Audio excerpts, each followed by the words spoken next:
Lonely rancher saved a banished girl was for her body, then reveals shocking secret. Before we dive into the story, don't forget to subscribe and like the video, and tell us in the comments where you're watching from. Dust still clung to the air like smoke after a battle. The wind carried the acrid tang of gunpowder across the empty station yard.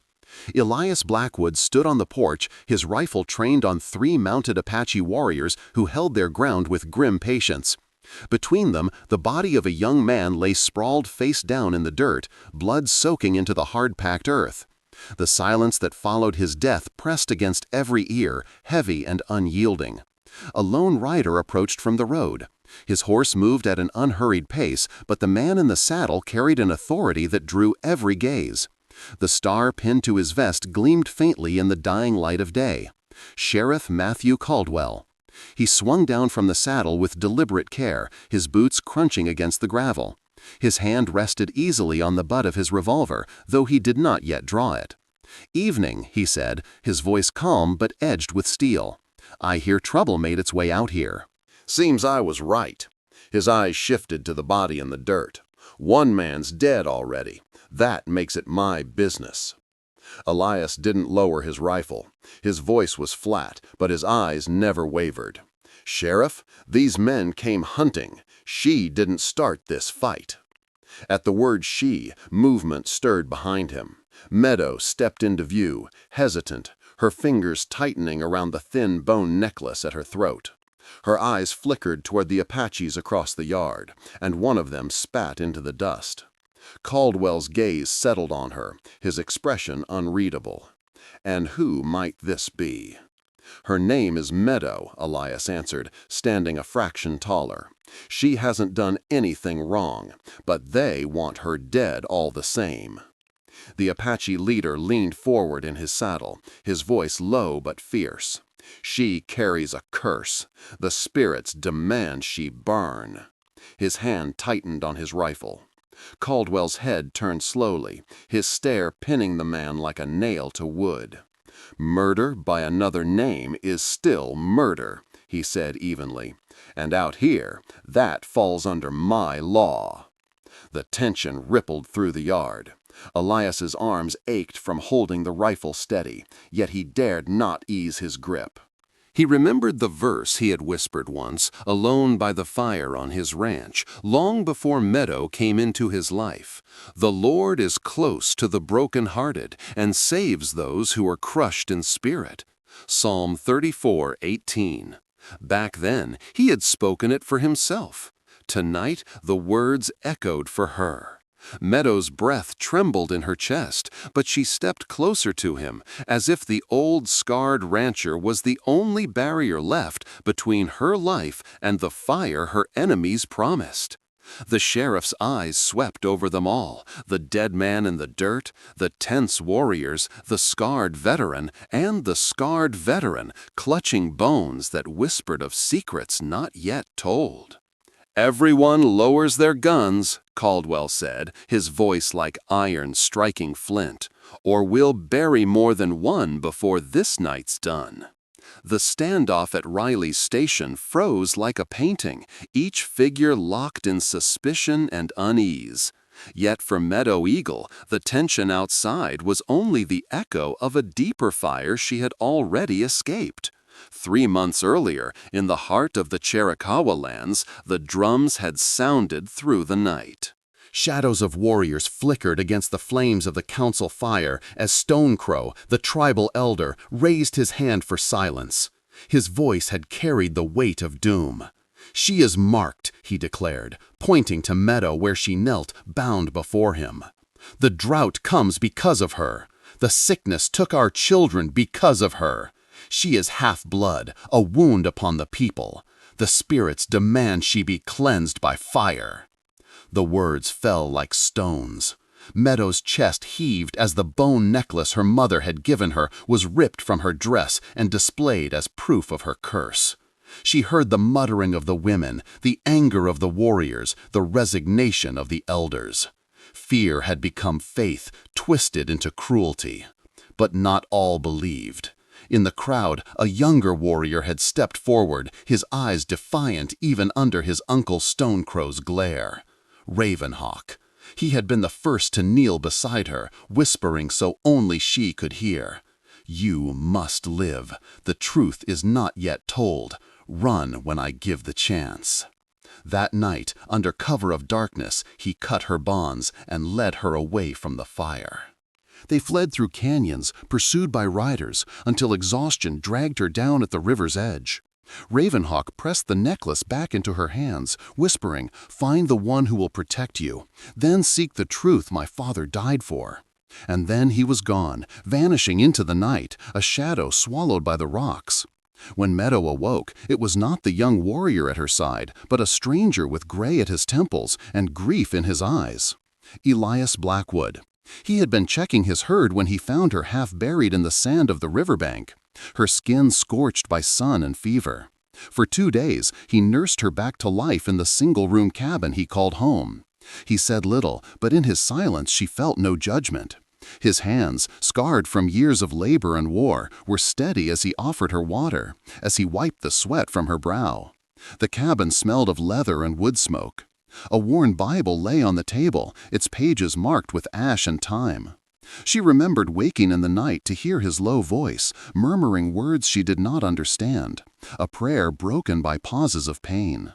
Elias never asked why she was hunted.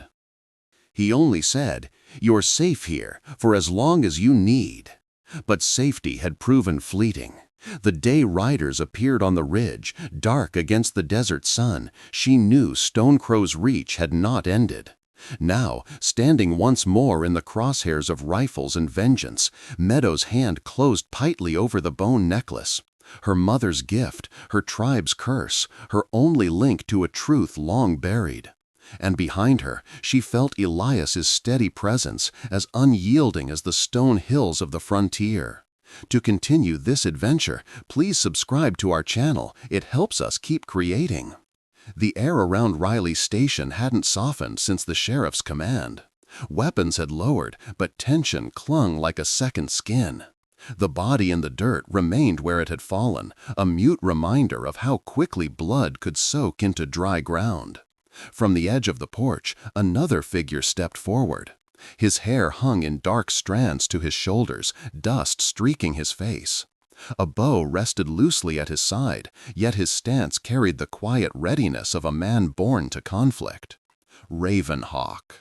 His eyes found Meadow's, and for a moment she felt again the press of his hand at her bonds, the whisper that had freed her from the fire. But now his voice was louder, steadier, and aimed at the lawman who had just taken command. "She knows where the gold is," he said. The words struck harder than any bullet.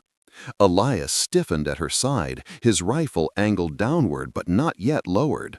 Meadow's breath caught in her throat. Sheriff Caldwell's brows rose, though his face remained unreadable. "Gold, is it?" His gaze shifted between Ravenhawk and Meadow. "Seems I'm about to hear a story worth listening to." "It's no story," Ravenhawk replied. His tone was calm, but his eyes burned. 20 years ago, white traders stole gold from the Chiricahua. One of them was named Fletcher, William Fletcher. At the name, Meadow flinched as though struck. Her mother's whisper returned unbidden. "Never speak his name outside these walls." "My father," she breathed, the word almost too faint to hear. Ravenhawk's jaw tightened, and Stonecrow's brother, Running Wolf, tried to stop them. For his courage, he was murdered. The tribe was told Fletcher killed him. But the truth, his gaze cut sharply to Stonecrow, who glowered from his horse, is that Stonecrow himself struck the blow. He blamed the outsider to keep his own hands clean. The accusation drew a low murmur from the Apache warriors still at Stonecrow's side. Their loyalty, once solid, trembled at the edges. Meadow clutched the necklace at her throat. The bones pressed into her palm, small and fragile, yet carrying the weight of secrets buried deeper than any grave. "My mother gave this to me," she said, her voice wavering but clear. "She told me it held the truth about my father, about the gold. I never believed. Until now. Caldwell extended a hand. "May I?" For a long moment she hesitated, but something in his tone, not trust, not kindness, but authority tempered with curiosity, compelled her. She slipped the necklace over her head and placed it in his palm. He turned it slowly, studying the arrangement of bones. His thumb traced the larger piece at the center, its shape more deliberate than natural. "Not a trinket," he murmured. "A map." Stonecrow spat into the dust. "Lies. The girl seeks to divide us with false claims." Elias finally lowered his rifle completely, but his voice rang with iron. "Then why chase her across half the territory? Why not let her go if she means nothing?" The silence that followed was heavy. Even the horses shifted uneasily, their ears flicking at the tension in the air. Caldwell closed his fist around the necklace, then returned it to Meadow. "Secrets buried that long have a way of clawing back into the light," he said. His gaze swept over them all. Elias's guarded stance, Meadow's trembling resolve, Ravenhawk's burning eyes, Stonecrow's simmering fury. "One thing's clear," the sheriff continued. "This isn't just about curses or vengeance. There's more here than meets the eye, and we're not done until we find out exactly what." The next morning, long before the town stirred, Elias saddled his mare and guided Meadow out of Copper Creek. The sheriff's orders still weighed heavy in the air, but Elias knew better than to trust a lawman to keep her safe. For now, the open country felt less dangerous than the cramped streets of town. They rode in silence across rolling plains, washed in gold by the rising sun. The ranch lay 2 hours west, tucked against the foothills where cottonwoods lined a narrow stream. When the cabin came into view, a squat structure of weathered logs, smoke curling gently from its stone chimney, Meadow let out a breath she hadn't realized she was holding. Inside, the room was sparse but warm. A single cot pressed against the wall, a table scarred with years of use, shelves lined with tin plates, jars of beans, and the occasional tool polished smooth from handling. Against the far corner, a Bible lay open, its leather cracked, its pages marked with faint stains. Meadow's eyes lingered on it. "You read this often?" Elias shrugged, setting his rifle in its rack. "Not as much as I should, but enough." His gaze flicked to the necklace around her throat. "Faith is about holding on, even when the world tries to burn it out of you." She touched the bones gently, as if afraid they might vanish. "My mother said something similar. She burned sage for cleansing, prayed to the spirits of sky and stone. When she thought no one listened, she whispered to a god she did not name." The silence between them carried no judgment, only the echo of 2 worlds stitched by loss. Elias poured water into a tin cup and handed it to her. Different prayers, same longing. Later, they walked the ranch together. Meadow moved through the corral where 6 horses flicked their tails against flies. She reached out, palm steady, and a chestnut gelding nosed into her hand without fear. "You've a touch with animals," Elias observed. "My people say the horse carries not only a rider, but also their spirit. Treat them as kin, not tools." Elias nodded. "Could use someone who sees them that way." He looked out over the fields where rows of fencing marked boundaries against the wilderness. "This place, it's quiet most days. Too quiet sometimes. A man can get lost in his own silence." She glanced at him, noting the deep lines around his eyes, the wariness carved by years of solitude. "And yet you found me." His expression softened, almost a smile, though fleeting. "Or maybe you found me." They returned to the cabin as dusk gathered, the air cooling with the scent of sage carried on the wind. Meadow sat near the hearth, braiding her hair, while Elias mended a strap of leather. In the stillness, she felt a strange peace settle over her, fragile, uncertain, but real. For the first time since fleeing her people, she allowed herself to imagine a life not defined by fear. A life measured not by curses or whispers, but by simple mornings, honest work, and the steady presence of someone who did not see her as half of one thing or another, but whole. Outside, the coyotes began to call, their cries rising with the stars. Meadow listened, her fingers tightening around the bone necklace. Whatever awaited them, she knew the quiet of this ranch would not last. But for tonight at least, she was safe. 3 days passed in uneasy peace. Meadow helped Elias mend fences, fetch water, and feed the horses.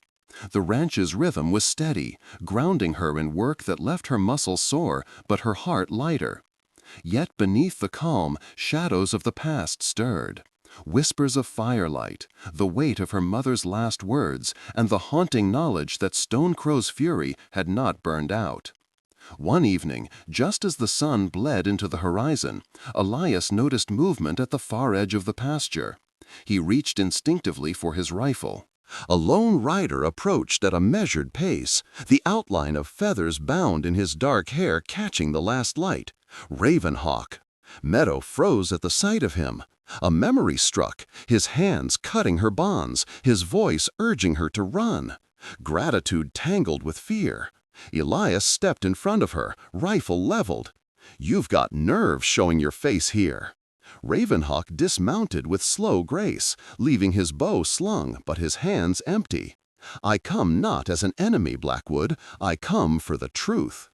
"The truth nearly got her killed," Elias snapped, "and it'll do the same again if you keep stirring it." Ravenhawk's gaze shifted to Meadow. "The necklace," he said softly, "it belongs to you, yet it holds the story of my father's death. Running Wolf was betrayed. Stonecrow blamed Fletcher, but I know better now. That necklace points to what was stolen and to the lies that followed." Meadow's fingers rose to the necklace as though on their own. "I don't know what it means," she admitted, "only that my mother said it carried the truth." Ravenhawk stepped closer, his voice firm but not unkind. "It is more than truth. It is a map. Fletcher marked the place where the gold was hidden, gold taken from my people. Stonecrow seeks to silence you because you are proof of his crime." Elias lowered his rifle slightly, but suspicion lingered in his eyes. "And what do you expect of her? That she hand herself over to the same men who tried to burn her alive?" "No," Ravenhawk said, his tone sharpened. "I expect her to face the past, to stand with me against Stonecrow, so the tribe may know the truth of my father's blood." Meadow's heart pounded. The choice before her felt like a cliff edge. To remain silent meant safety, perhaps a chance at life with Elias far from tribal disputes. But to pursue the map meant danger, confrontation, and a return to the very people who had cast her out. "I can't," she began, her voice faltering. "I don't know if I'm strong enough." Ravenhawk's eyes softened for the first time. Strength is not chosen. It is given in the moment it is needed. Elias reached for her hand, grounding her with a simple touch. His voice, low but steady, carried conviction. "You don't have to face this alone." For a long while, only the wind moved through the grass, carrying with it the scent of pine and dust. Then Meadow exhaled and nodded. "Show me," she said. "Show me what this necklace means." Ravenhawk inclined his head, a gesture of respect. "At dawn, we ride." Riley Station was little more than a stage stop. A weathered shack, a corral, and a water trough set along the dusty trail that wound east toward Copper Creek. Elias hadn't planned to linger there, but the horses needed water before they could press further. The 3 of them dismounted, leading their mounts toward the trough. The setting sun stretched long shadows across the yard, turning the air heavy with that particular stillness before nightfall. Too still. Elias felt it first, the hair rising on the back of his neck. His hand slid toward the rifle slung of his shoulder. "Something's wrong," he murmured. The crack of a rifle shot answered him. The bullet splintered the trough, water spilling across the dirt. Meadow cried out, ducking instinctively as Elias shoved her behind the station wall. Ravenhawk drew his bow in a single fluid motion, loosing an arrow toward the rocky ridge where smoke still curled from a gun barrel. From the shadows, riders emerged, Stonecrow and 3 of his warriors, their faces hard with intent. The leader's eyes locked on Meadow. The cursed one will not escape again. Gunfire erupted, echoing off the barren land. Elias fired from the corner of the shack, each shot deliberate, his body pressed close to Meadow to shield her. Ravenhawk moved with swift precision, arrows singing through the dusk. 2 warriors fell, one clutching his chest, the other tumbling from his horse. But they were outnumbered, and the attackers pressed closer. Meadow gripped the necklace at her throat, the bones digging into her skin like a reminder of destiny she couldn't outrun. Then, the thunder of hooves. A single rider approached fast from the east, the setting sun glinting off the star pinned to his vest. Sheriff Caldwell. He rode straight into the chaos, his voice booming above the gunfire. "That's enough!" His revolver barked twice, sending dirt spraying near Stonecrow's horse. "Drop your weapons, or I'll see every last one of you in chains!" The sudden authority cut through the fight like a blade. The surviving warriors hesitated, eyes flicking to their chief. Stonecrow snarled, but he could not ignore the presence of law, nor the sight of Caldwell's revolver steady and unwavering. Slowly, he lowered his rifle. Elias kept his gun raised a beat longer, then let out a sharp breath and stepped back. Ravenhawk's bow dipped, though his dark eyes never left Stonecrow. The sheriff dismounted, boots striking the dirt with measured calm. He looked first to the fallen men, then to the survivors, then to Meadow trembling in the shadow of the station wall. His face was carved from stone, but his words carried a weight none could dismiss. "1 man dead, 2 more bleeding out," he said flatly. "That makes it my business." Stonecrow bristled. "She is Apache. This is a tribal matter." Caldwell's gaze hardened. "This station ain't tribal land. Murder is murder, no matter what name you give it." He turned to Meadow. "You the woman he's hunting?" She swallowed hard, but her voice did not fail her. "My name is Meadow Fletcher. And yes, they want me dead because I carry the truth." Caldwell's eyes narrowed at the name Fletcher. Something flickered there, recognition, perhaps even guilt, but it vanished as quickly as it came. He adjusted the brim of his hat. "Then we're not done here," he said, "not by a long shot." The lamps of Copper Creek glowed warm against the darkening sky as Sheriff Caldwell led the uneasy company into town. Stonecrow and his surviving warriors rode stiffly at the rear, silent as shadows. Elias kept Meadow close, his rifle never far from reach. Ravenhawk brought up the flank, eyes scanning every rooftop as though danger could spring from the very air. The sheriff dismounted in front of the jailhouse, a solid brick structure with barred windows. He gestured with a flick of his hand. "Inside, the rest of you wait." His tone left no room for argument. Elias bristled. "She is safer if we stay with her." Caldwell's gaze was steady as iron. "Then all 3 of you come in. Stonecrow can cool his heels outside with his men. I won't have a brawl breaking out on Main Street." Inside, the jailhouse smelled of coal smoke and dust. A desk stood near the center, papers scattered in careful disorder. Along the back wall, 3 cells stood empty, their iron bars gleaming faintly in the lamplight. Caldwell lit another lantern, setting it on his desk before settling heavily into the chair. He folded his hands and looked first to Meadow. "Start from the beginning. Who are you, and why Stonecrow so determined to see you dead?" Meadow hesitated, then glanced at Elias. His nod was small, steadying. She drew a breath. "My mother was White Dove of the Chiricahua. My father, Her throat tightened, but she forced the words through. William Fletcher. At that name, Caldwell leaned back, eyes narrowing. His fingers drummed against the wood. Fletcher, he repeated softly, as if tasting something bitter. Go on. Meadow told the story haltingly, her mother's warnings, the whispers of curse, the fire she had fled.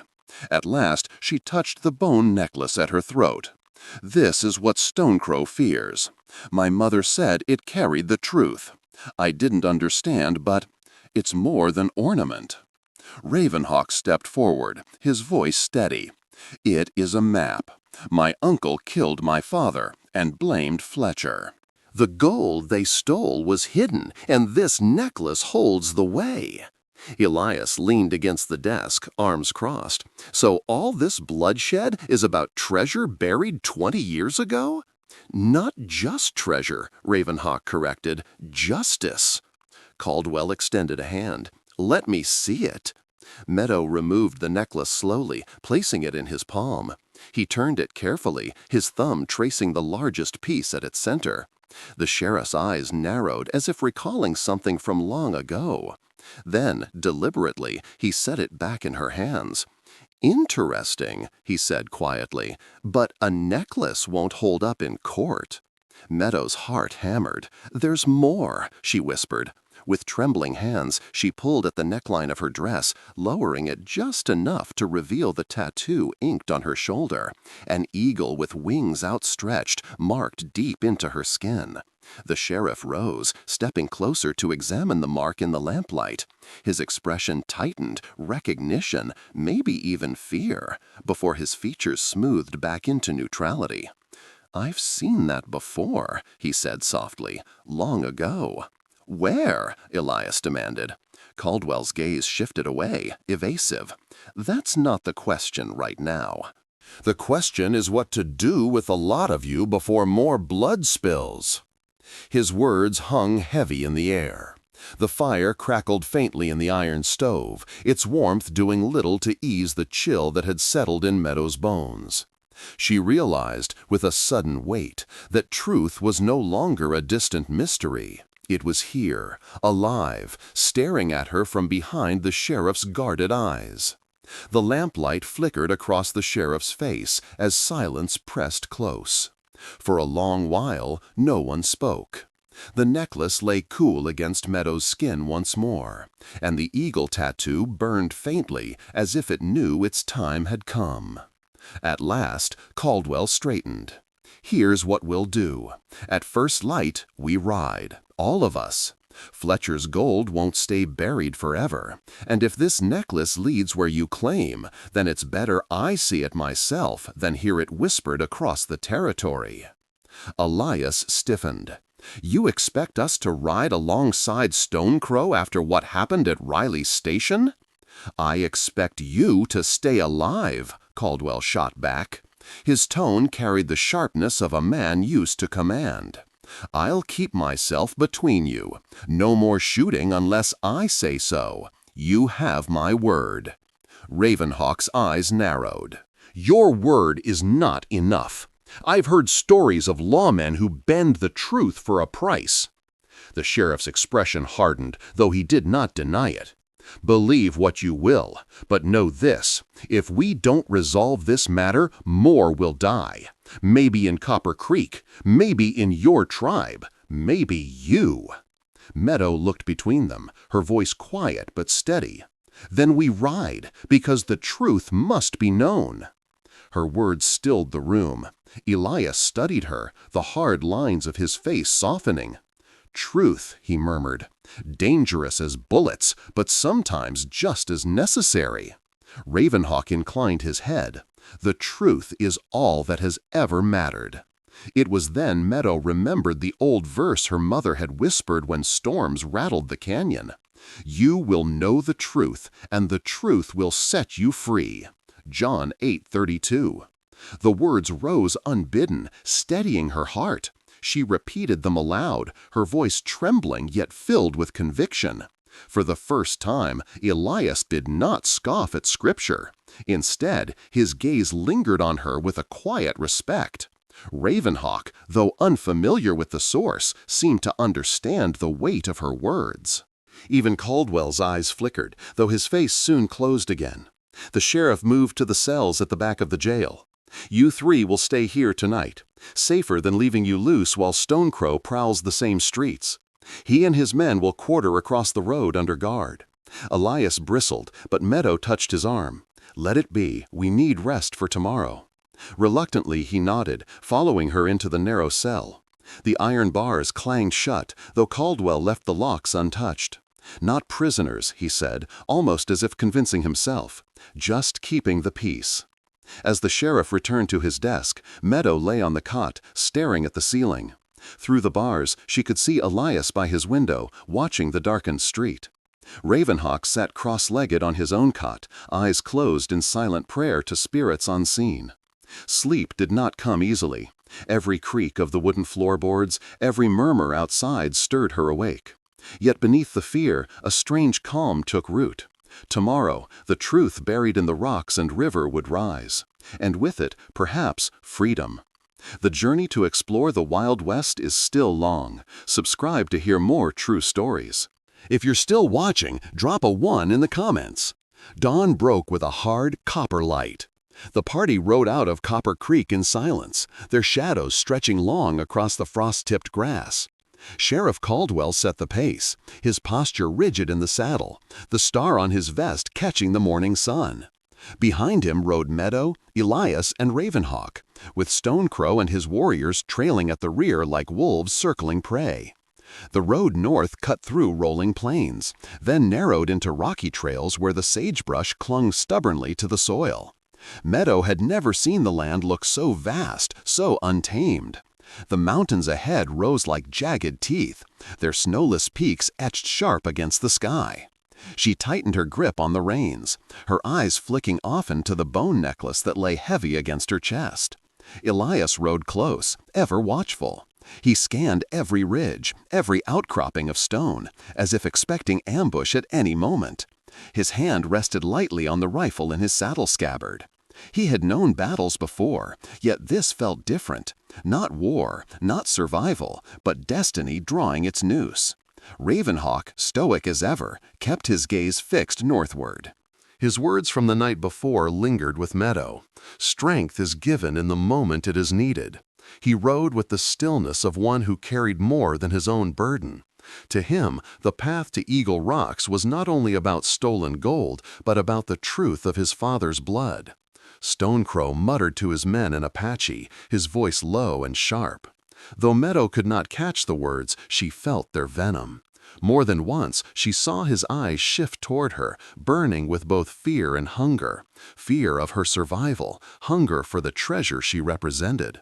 His warriors followed, but unease flickered in their expressions. Doubt had begun to erode their loyalty. By midday, the sun blazed high, and the land grew harsher. The trail bent along cliffs where the Snake River shimmered below like a silver serpent. One misstep would send horse and rider plunging into the depths. The sheriff pressed them forward without pause, his voice hard whenever Elias slowed to let Meadow's mare catch her breath.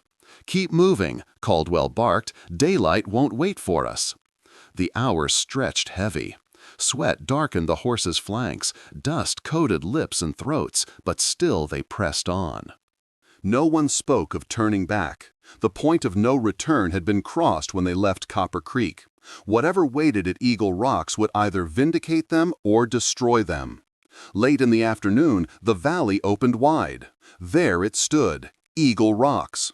The limestone formation rose from the far bank of the river, its shape uncanny, wings spread wide, head bowed as though in judgment.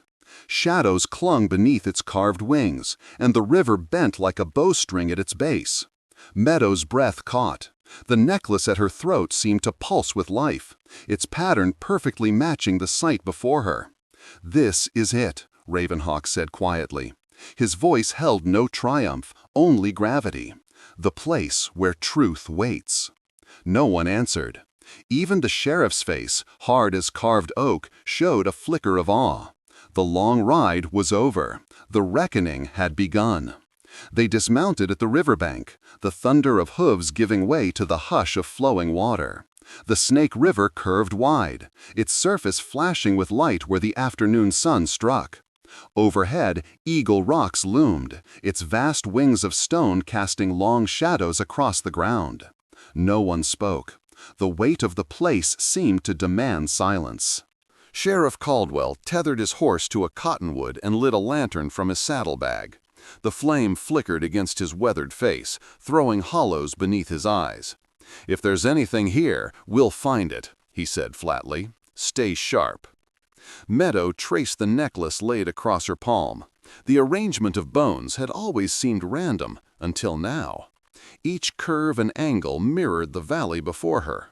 Her gaze settled on one piece in particular, a hawk's claw carved with tiny notches. It pointed not toward the eagle's head or wings, but to a shadowed fissure at the base of the rock's right wing.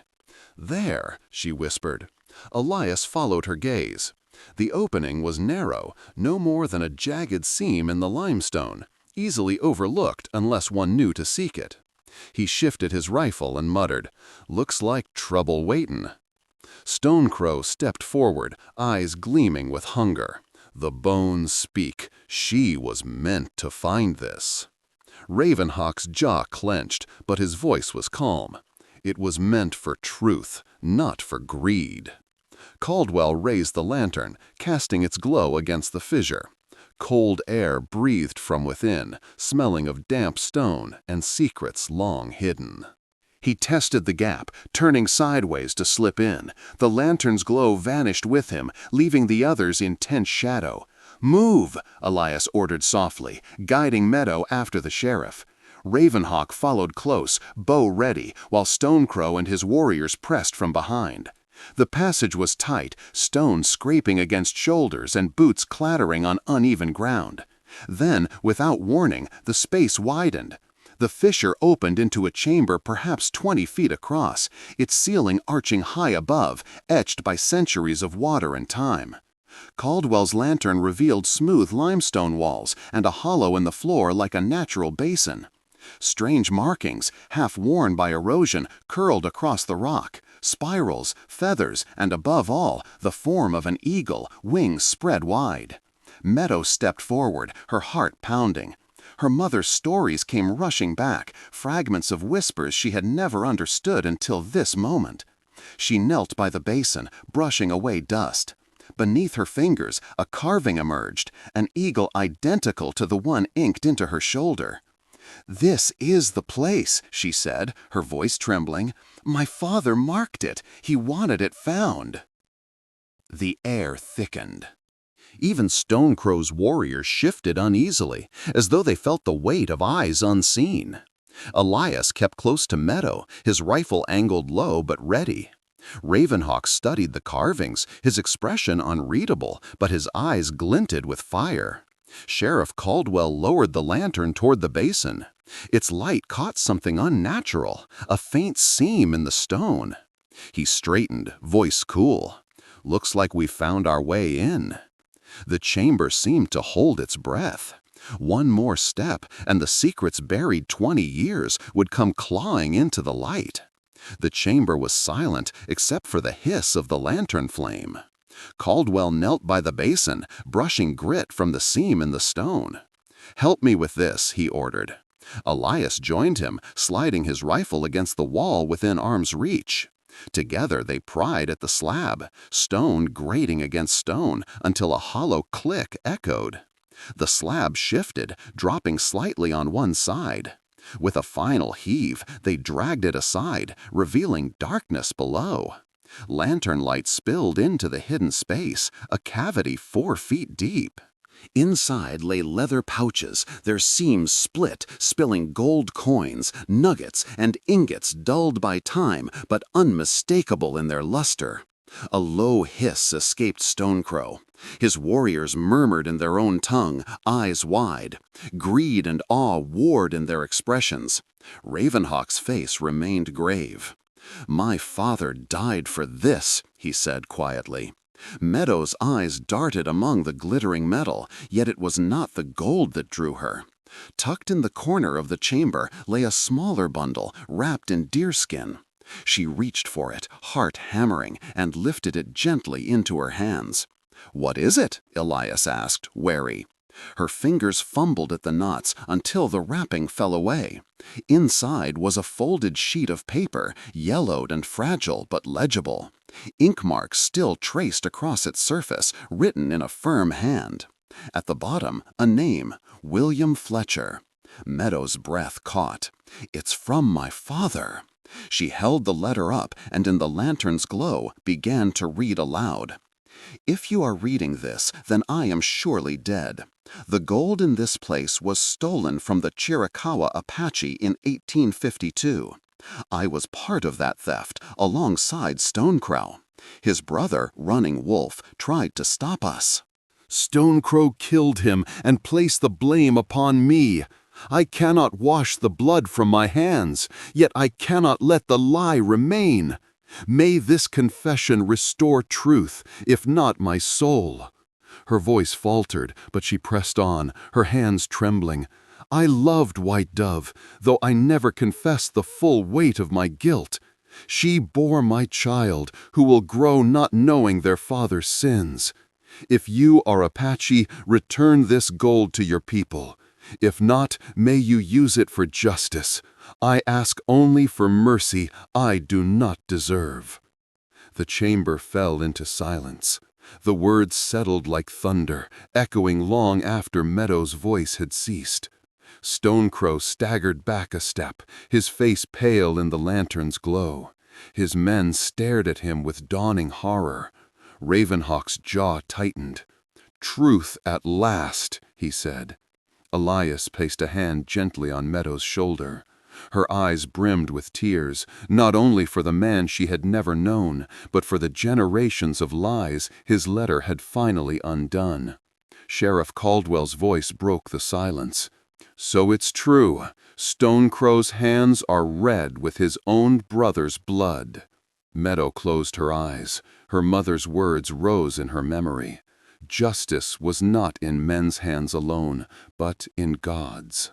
And with sudden clarity, she whispered, "Righteousness and justice are the foundation of your throne. Steadfast love and faithfulness go before you." Psalm 89:14. The verse rang in the hollow chamber like a judgment, older than law, older than gold. No one moved. The truth lay bare, and it could not be buried again. Stonecrow's breath came ragged, his shoulders heaving as though the words of Fletcher's confession had struck him like a physical blow.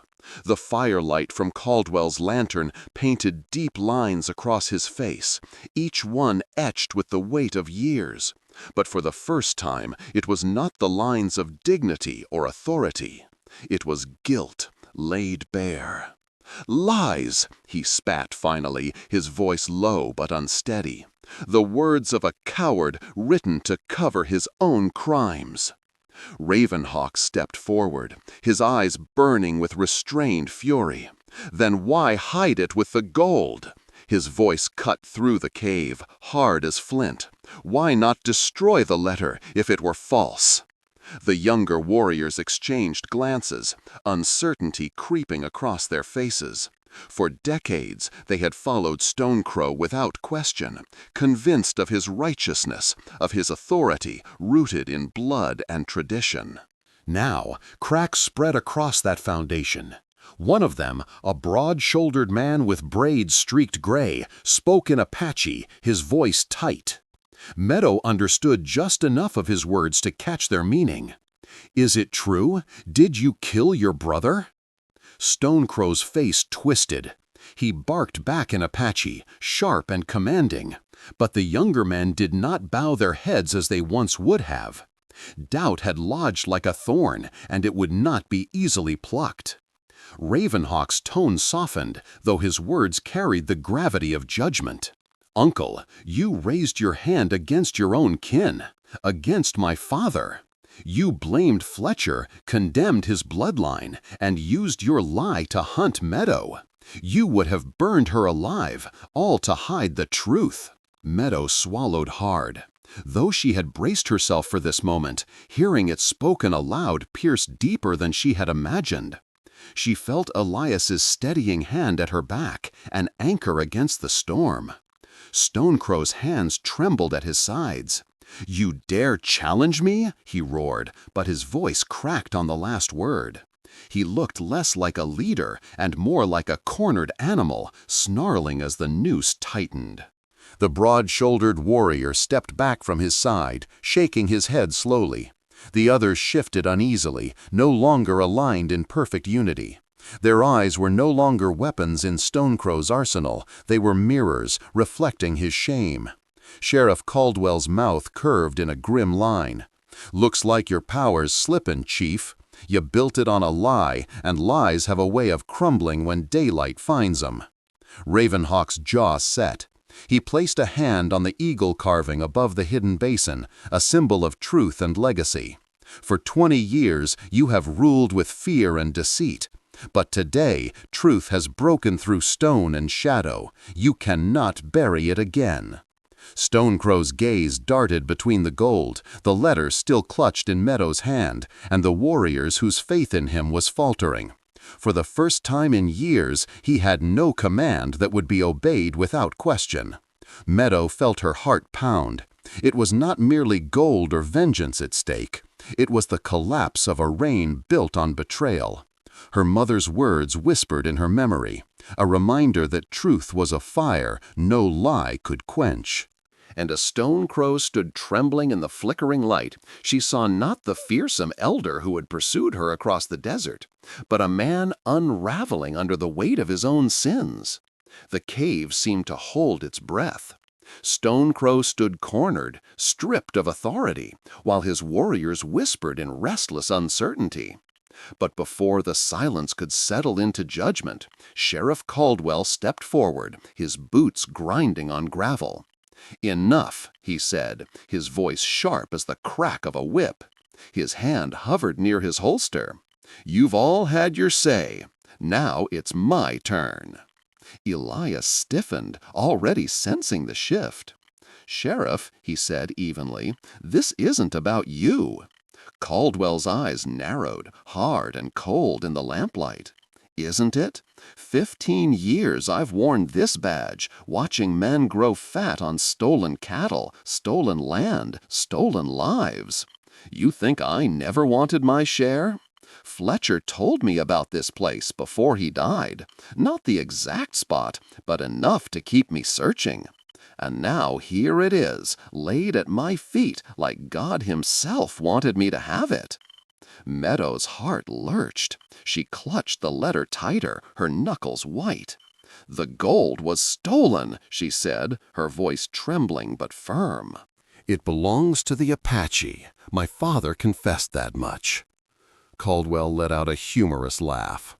"And what do you think the government would do if I handed it over? Send it back with an apology? No, they'd take it, melt it down, and leave the tribe with nothing. This way, at least some of it goes where it ought to. The rest—" His hand settled fully on the revolver. The lantern flame flickered, casting long shadows as if the cave itself recoiled. Elias shifted subtly, angling his body between Meadow and Caldwell.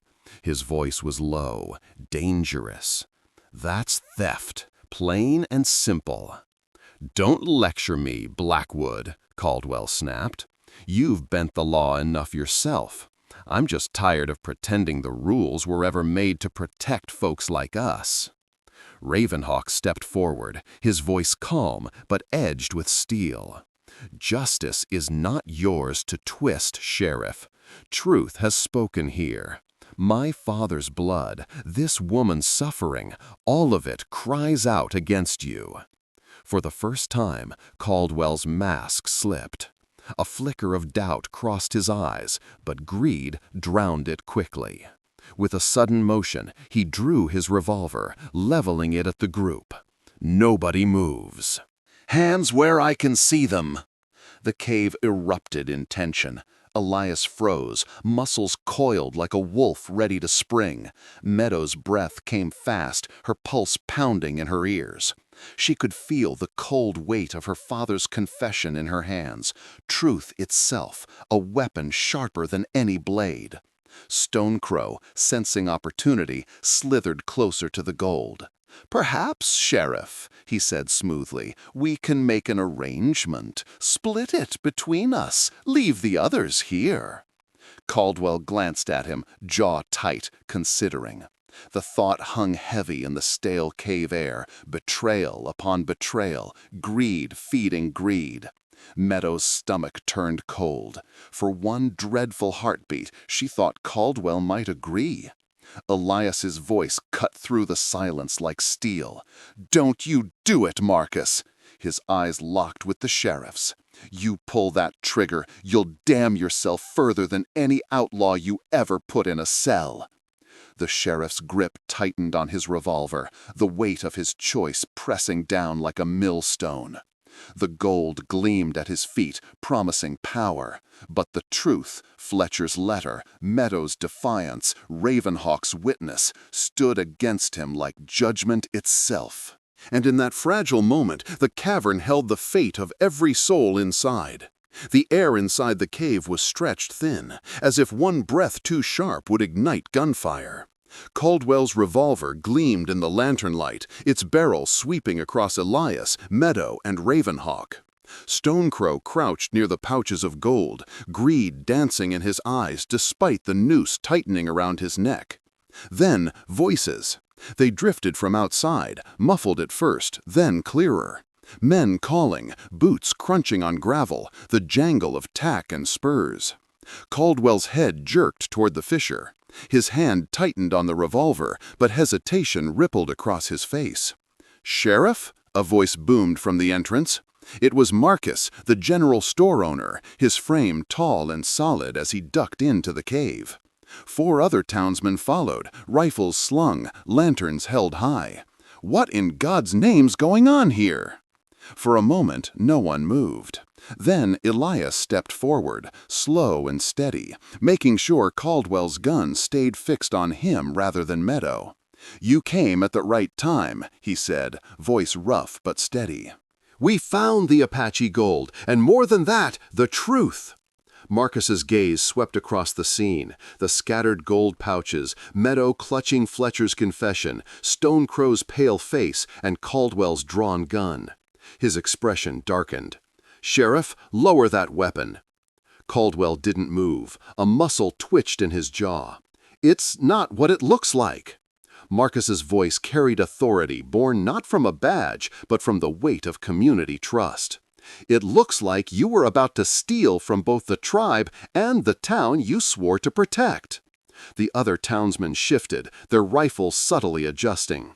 Caldwell's eyes darted from them to Stonecrow, to Elias, and finally back to Meadow. For the first time, his authority was gone, stripped bare before witnesses who would not be silenced.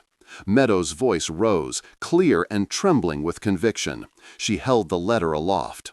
"My father wrote this confession before he died.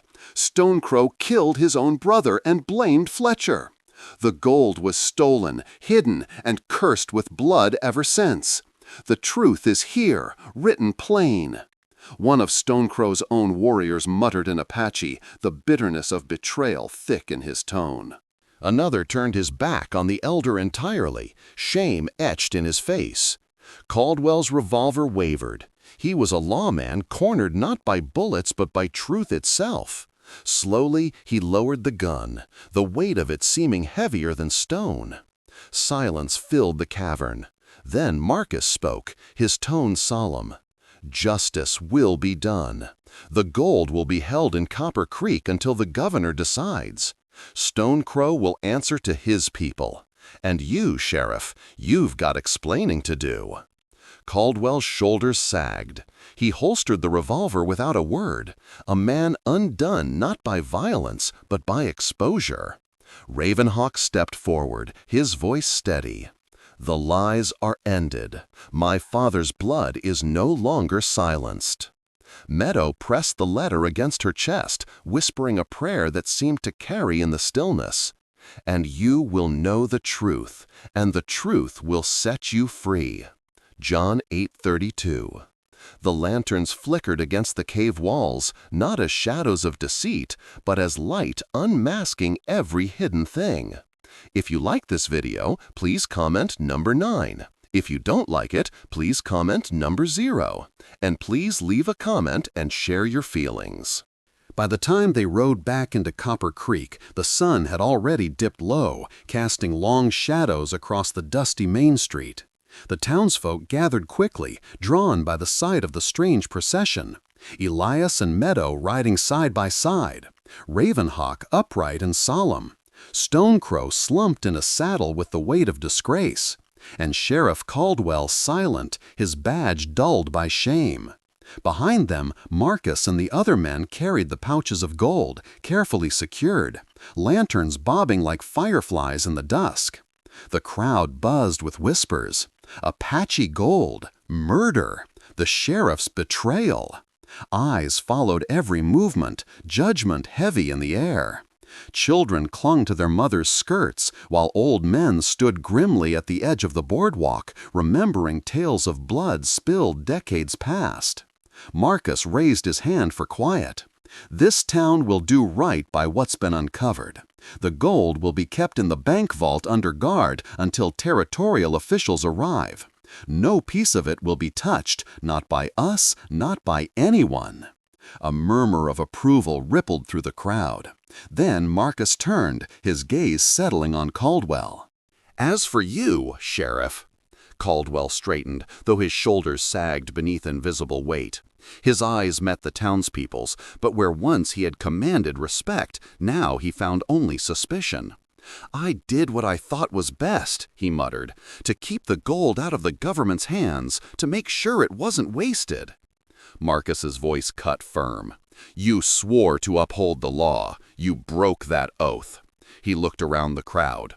"Until the governor's office rules, Caldwell's badge is suspended. Copper Creek will need new lawkeepers, men and women who serve justice, not themselves." The sheriff's jaw worked, but no words came. He removed the badge slowly, almost reverently, then laid it on Marcus's outstretched hand. For a moment, the symbol of authority glinted in the lantern light, and then it was gone. Caldwell turned and walked away through the crowd, their eyes following him like the tolling of a bell. Stonecrow fared no better. His warriors, once loyal shadows, now kept their distance, their gazes filled with contempt and sorrow. Ravenhawk faced them with calm authority. "He murdered my father and cloaked it in lies. Let the council decide his fate.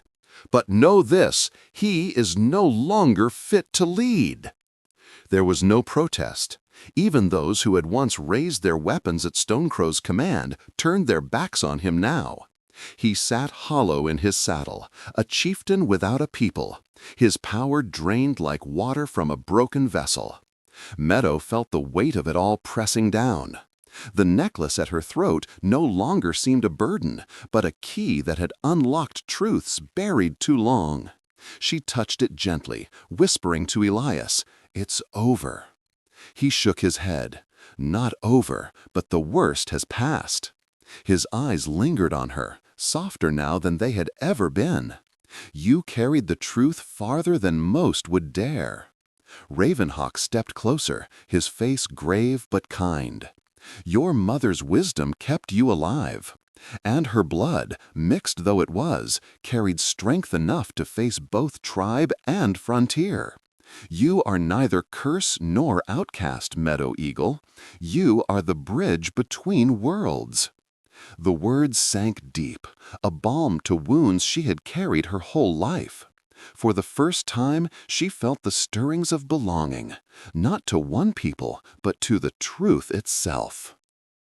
That night, as the gold was secured in the bank and the town dispersed under the glow of oil lamps, Meadow stood on the wooden steps of the boarding house, gazing out at the quiet street.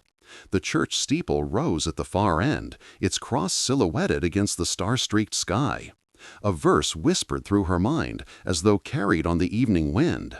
"The Lord is near to the broken-hearted and saves the crushed in spirit." Psalm 34:18. She closed her eyes, drawing in the peace of the moment. For the first time in years, her spirit felt less crushed, less hunted. Justice had not erased the scars, but it had given her something new, the hope of healing. And in that hope, she found the courage to face whatever tomorrow might bring. 3 days later, Copper Creek bustled with a strange mixture of tension and relief. Word of the recovered Apache gold spread faster than wildfire, drawing curiosity seekers, drifters, and even a few opportunists. The bank vault was guarded day and night, and telegrams had been sent to Santa Fe and beyond. The governor's men would come, and when they did, the matter of restitution would be settled. But for Meadow, the noise of the town had faded. She stood on the porch of the boarding house where she had been staying, her small bundle of belongings at her feet. Across the street, Elias approached, leading 2 saddled horses, his stride steady, his presence grounding. "You ready?" he asked, his voice gentle but carrying the weight of something more than a simple journey. She glanced once more at the town, at Marcus conferring with townsfolk, at Ravenhawk preparing to return to his people, at the church steeple shining in the morning sun. Copper Creek had become a place of endings and revelations. But now it was time to choose a beginning. Meadow nodded. "I'm ready." As she mounted the mare Elias had brought for her, she caught sight of Stonecrow in the distance. The once proud elder sat apart, his back bent, his gaze hollow. Stripped of authority, abandoned by those who once followed him, he seemed more ghost than man. For a moment, pity stirred in her heart, not for the choices he had made, but for what those choices had cost him. She turned away. Some wounds were beyond her mending. The trail out of town stretched west, the horizon painted with promise. Elias rode beside her, his silence steady and companionable. For a time, neither spoke. The creak of saddle leather, the rhythm of hooves, the call of a meadowlark overhead, it was enough.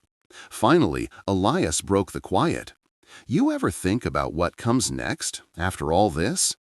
Meadow gave a small, almost hesitant smile. "Every hour since it began, but I still don't know the answer." He looked out toward the hills, his profile strong against the morning light. "I've spent years trying to keep ghosts at bay, fighting rustlers, working land, drinking more than I should. I thought if I just kept moving, maybe the past wouldn't catch up, but it always does."